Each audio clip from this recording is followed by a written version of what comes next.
Assalamualaikum warahmatullahi wabarakatuh. Pertemuan kali ini kita akan membahas tentang analisis regresi. Nah, apa itu analisis regresi? Analisis regresi adalah salah satu metode dalam statistika yang digunakan untuk mengetahui ada pengaruh atau hubungan dari variabel antar variabel ya. Nah, variabel-variabel yang dimaksud adalah variabel X dan variabel Y.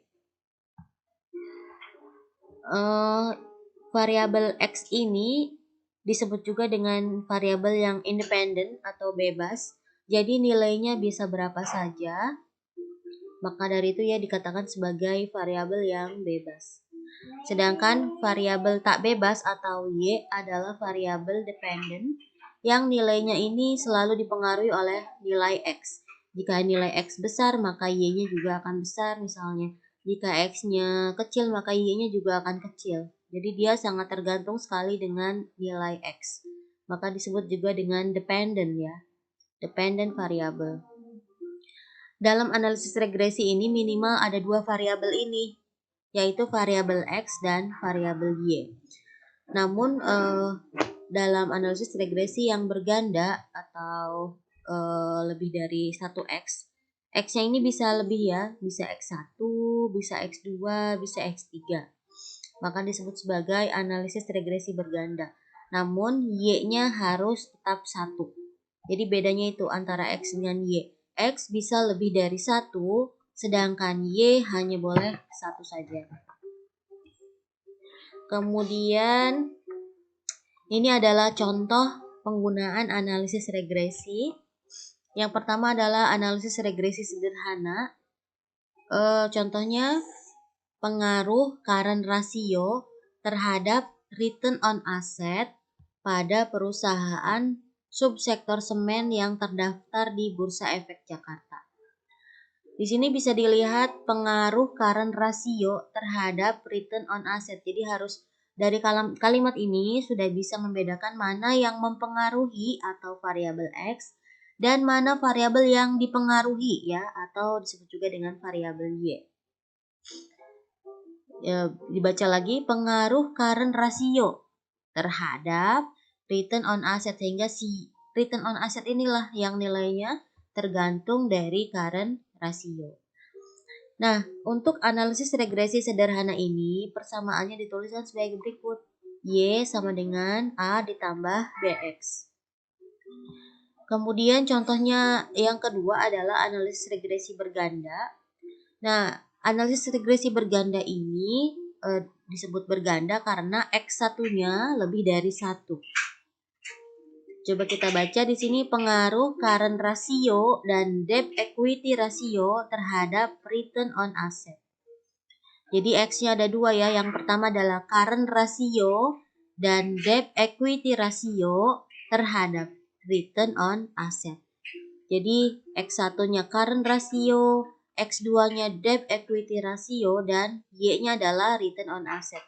Sehingga kalau kita tuliskan dalam persamaan, yaitu Y sama dengan A ditambah B1X1 tambah B2X2.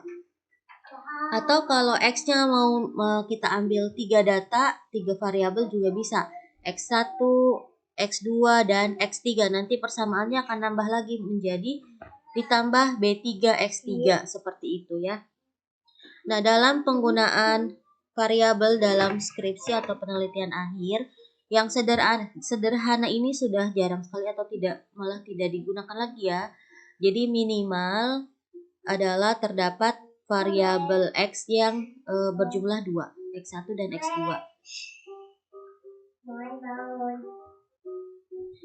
Kemudian ini adalah contoh-contoh penggunaan analisis regresi yang saya ambil dari skripsi mahasiswa. Yang pertama adalah pengaruh loan to deposit ratio, dan non-performing loan terhadap return on asset.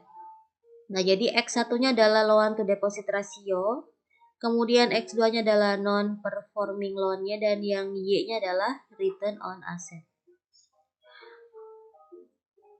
Kemudian judul yang kedua adalah pengaruh current ratio dan debt equity ratio terhadap return on asset. Jadi di sini current rasionya adalah X1, X2-nya adalah debt to equity ratio, Y-nya adalah return on asset. Dan yang selanjutnya juga sama nih ya. Jadi sama, variabelnya sama boleh. Yang membedakan adalah objeknya. Kalau ini di sektor aneka industri, subsektor otomotif dan komponen. Kalau ini di sektor semen ya, yang terdaftar di Bursa Efek Jakarta. Jadi seperti itulah nanti contoh-contoh dari judul penelitian yang biasa digunakan di Universitas Bina Bangsa.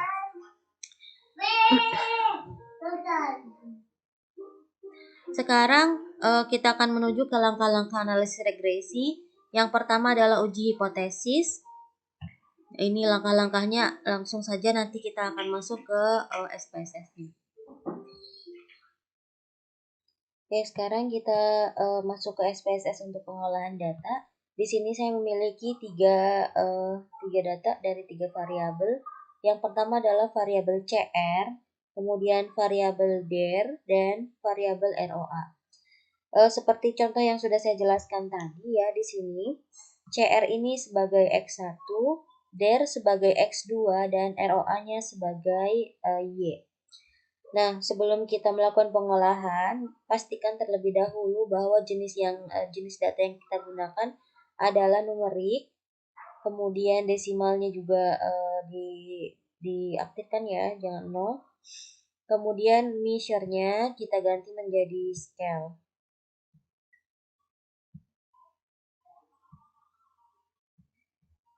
Nah, kita kembali ke data view. Sekarang klik analyze, kemudian klik regression, setelah itu linear. Di sini ada 2 kolom, ada dependent dan ada independent.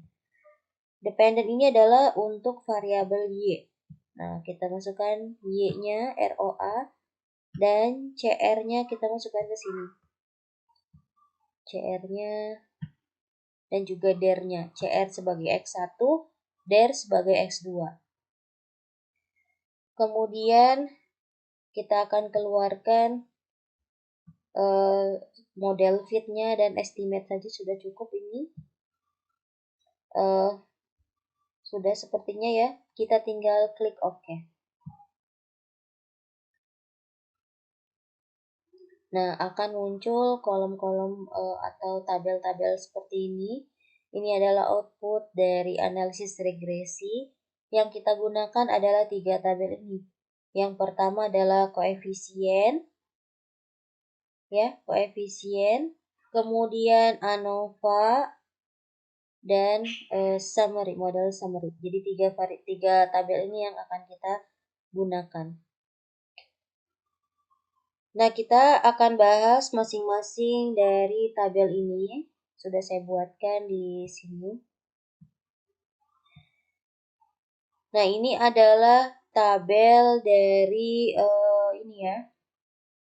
Kalau kita perhatikan tabel dari sini.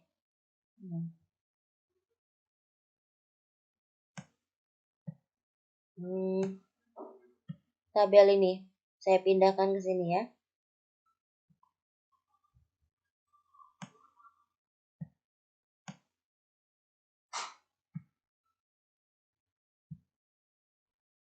Jadi kita akan melihat yang pertama adalah unstandardized koefisiennya, B-nya atau betanya.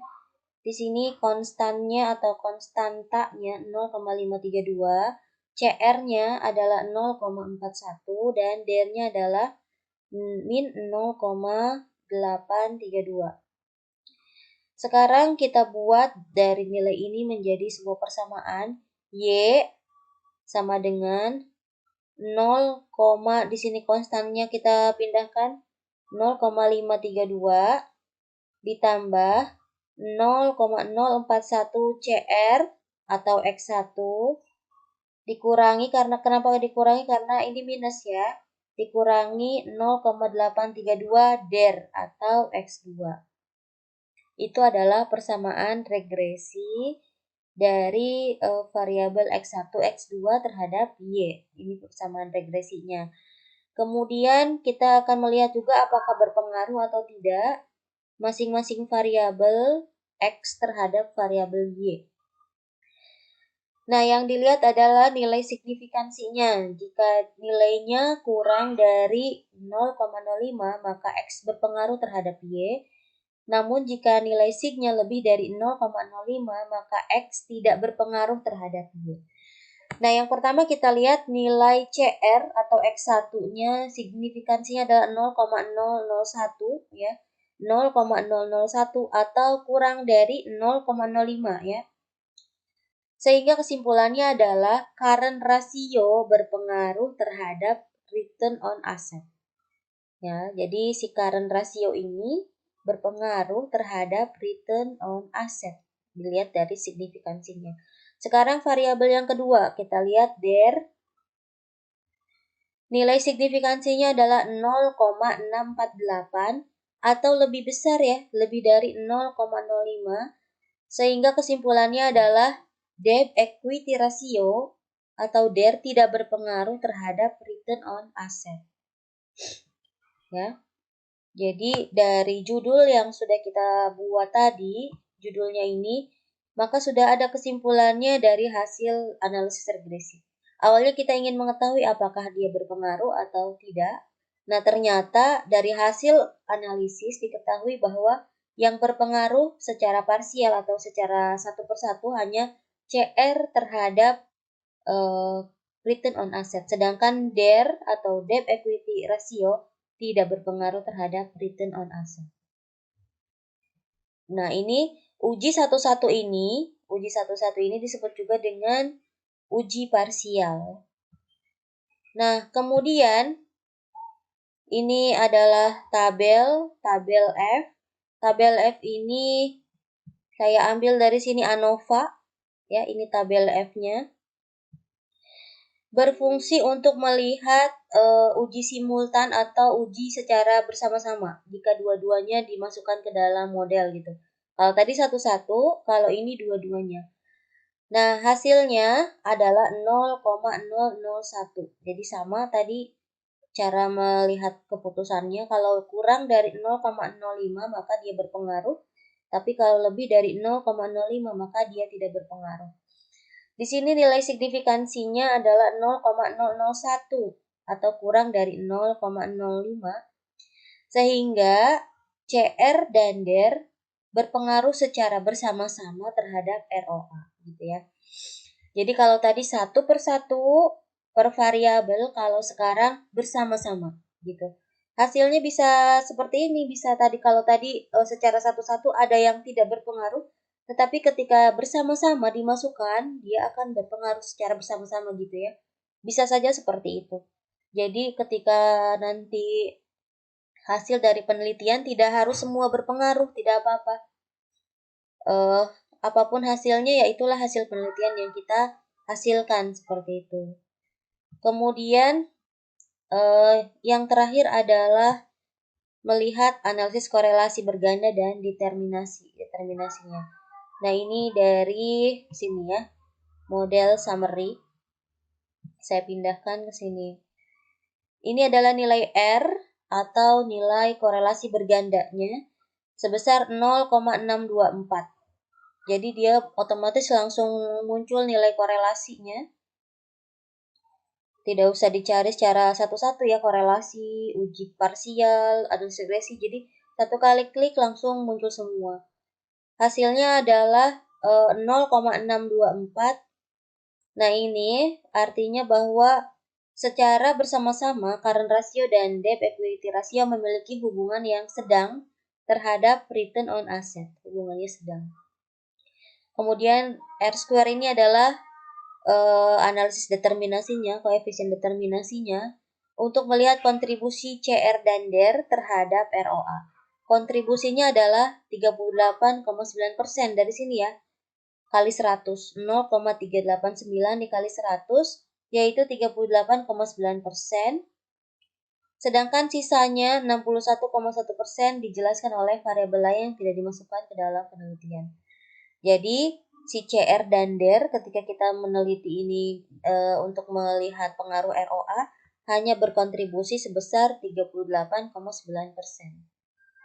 Nah, sedangkan sisanya berasal dari variabel lain yang tidak kita teliti gitu, istilahnya seperti itu. Nah, itu ya analisis regresi